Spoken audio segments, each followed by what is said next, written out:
媽媽，我好疼啊！今天我們來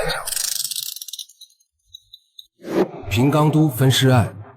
2009年，日本島根大學19歲女大學生平岡都慘遭殺害，遺體被分解後拋至山野。NHK 電視台在拋屍地直播時，記者身後時而傳來女子淒厲哭訴聲，隱隱能聽到那句滿含痛苦與不甘的聲音：我真的好疼啊，為什麼偏偏是我？透過鏡頭傳遍全國，不僅讓現場工作人員心驚膽戰，更引發全網對這起兇案的高度關注。警方自此背負巨大壓力，展開了長達7年的追查。島根縣位於日本本州島西南部，山地遍布且森林覆蓋率高達 80%。平岡都聰慧勤勉，憑借優異成績拿到俄羅斯國立海洋大學交換生名額。為了實現環遊世界的夢想，也為了湊齊家境普通難以負擔的留學費用，剛滿18歲的他便開始在一家冰激凌店兼職，每天放學後直奔店鋪，工作到晚上9點才返回宿舍，過着2點一線的單調生活。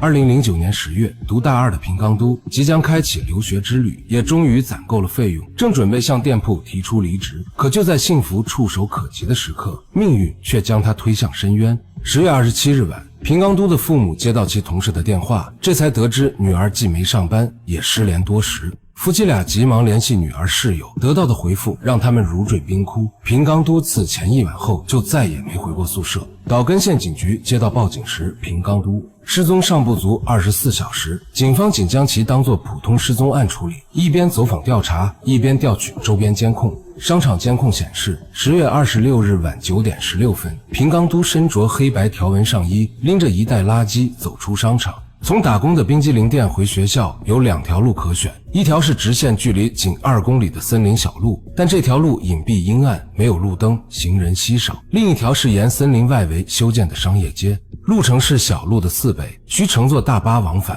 不過勝在寬敞明亮，人群聚集，沿途店鋪均裝有監控。詭異的是，當晚商業街的監控並未捕捉到平岡都的身影。據同事回憶，平岡都此前會和另一名同事結伴走森林小路，可那位同事離職後，他只能獨自返校。近期因留學事宜繁忙，為節省時間和路費，平岡都便常抄近路走森林小道，而學校門口的監控也沒拍到他的蹤跡。警方據此判斷，平岡都大概率是在這條森林小路上失蹤的。平岡都身高僅1.47米，留着短髮，特徵十分明顯。可隨着時間推移，警方的搜索範圍從森林擴大到整個島根縣，卻始終一無所獲。經驗豐富的警員愈發意識到，這絕非一起普通的失蹤案。失蹤後的第10天，也就是11月6日，一名當地居民在臥龍山採蘑菇時，於落葉堆中發現一顆疑似人頭的物體，驚恐之下立刻報警。警方趕赴現場後，法醫初步鑑定該頭顱屬於一名20歲左右的短髮女性，其面部有大量淤青，生前曾遭毆打，頸部存在勒痕，死亡時間介於10月26日至31日之間。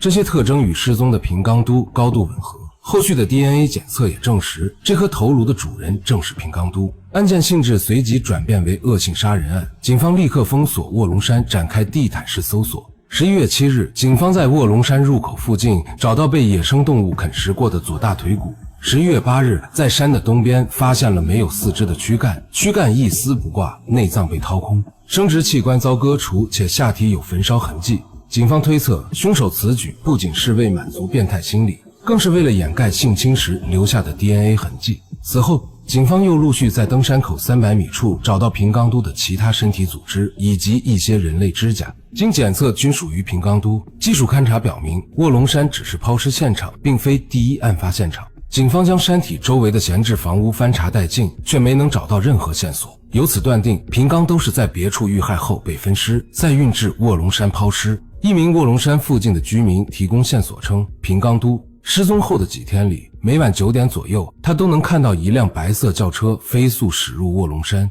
但臥龍山及周邊既無監控也無路燈。入夜後，盤山公路漆黑一片，警方只能從周邊住戶入手調查。無奈臥龍山地處2縣交界，遠離市中心，住戶之間互不熟識，警方最終沒能查到關於可疑車輛的更多信息。綜合種種線索，警方判斷兇手具有極強的反偵查意識。現場唯一的物證是夾雜在人體組織中的幾片電話簿、防潮包裝紙碎屑，可這種包裝紙的供應商遍布日本多個城市，追查來源如同大海撈針，這條線索最終只能被放棄。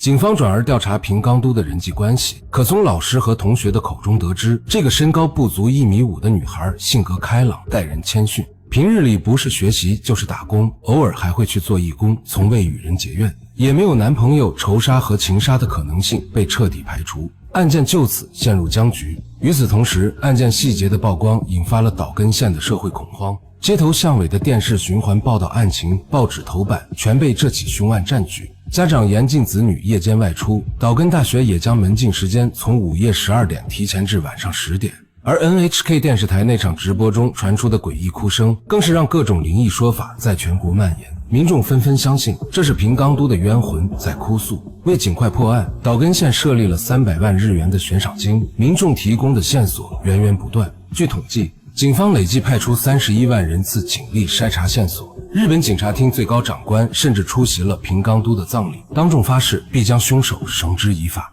可現實卻無比殘酷，所有線索最終都被一一排除，警方僅能勾勒出凶手的大致畫像：一名20至40歲的男性，有性變態傾向，很可能是慣犯。案發時駕駛一輛白色豐田汽車，警方隨即對全國有性犯罪記錄的人員展開排查，可這一查就是7年，期間無數可疑人員被調查，最終卻都被證實是冤枉的。7年後，島根縣警局新來的一名年輕警察提出了一個新思路，警方此前默認凶手還活着，卻忽略了凶手可能早已死亡的情況。警方調整調查方向，將目標鎖定在島根縣及周邊地區20至40歲有性犯罪史，2009年10月處於出獄狀態且之後死亡的人員。很快，石野富榮這個名字出現在警方視野中。石野富榮是山口縣下關市人，曾是父母眼中的天之驕子，不僅學習成績優異，還是柔道黑段選手。可本該前途無量的他，卻在大學期間突然退學，並於2004年持刀威脅一名女生，與其發生性關係。此後又以同樣手法侵犯3名女性，最終被判3年0.6個月有期徒刑。2009年5月刑滿釋放，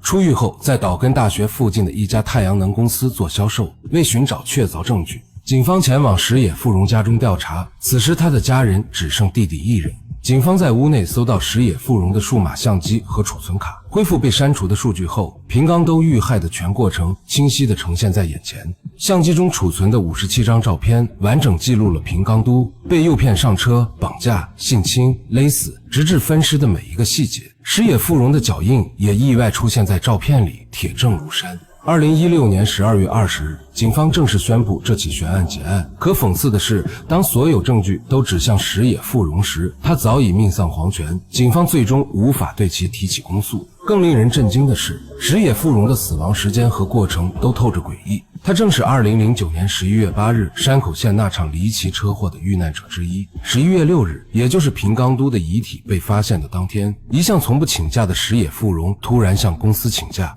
2天後，他駕駛白色豐田車帶着母親回老家祭拜父親，車輛在山間高速公路失控撞向護欄，隨後燃起大火。警方勘查發現，車身側面的摩擦痕跡與護欄完全吻合，可現場卻沒有任何剎車痕跡。火勢從引擎蓋迅速蔓延至整個車廂，母子2人既沒開門也沒破窗逃生，最終在車內被活活燒死，保持着正常坐姿，仿佛認命一般。由於現場沒有第三人的痕跡，山口縣警方將其認定為一起因機械故障引發的車輛自燃事故。這場發生在案發2天後的車禍，結合 NHK 直播中的詭異哭聲，讓整個案件變得更加耐人尋味。